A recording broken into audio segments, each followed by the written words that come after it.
Ano yun? Dahon lang? Eh, sinasabi ni Jen, yung... Dahon naman yung sinasabi niya. Hindi, dahon nga. Ay, puno dun eh. Puno, Sarah. Baka pwede nga humingi. Paano mo makita ulit yung kotse mo? Paano mo ibabalik? Yung kita yung kotse?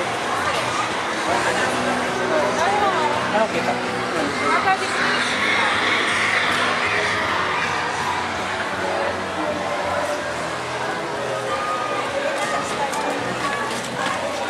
Tipan nyo na lang.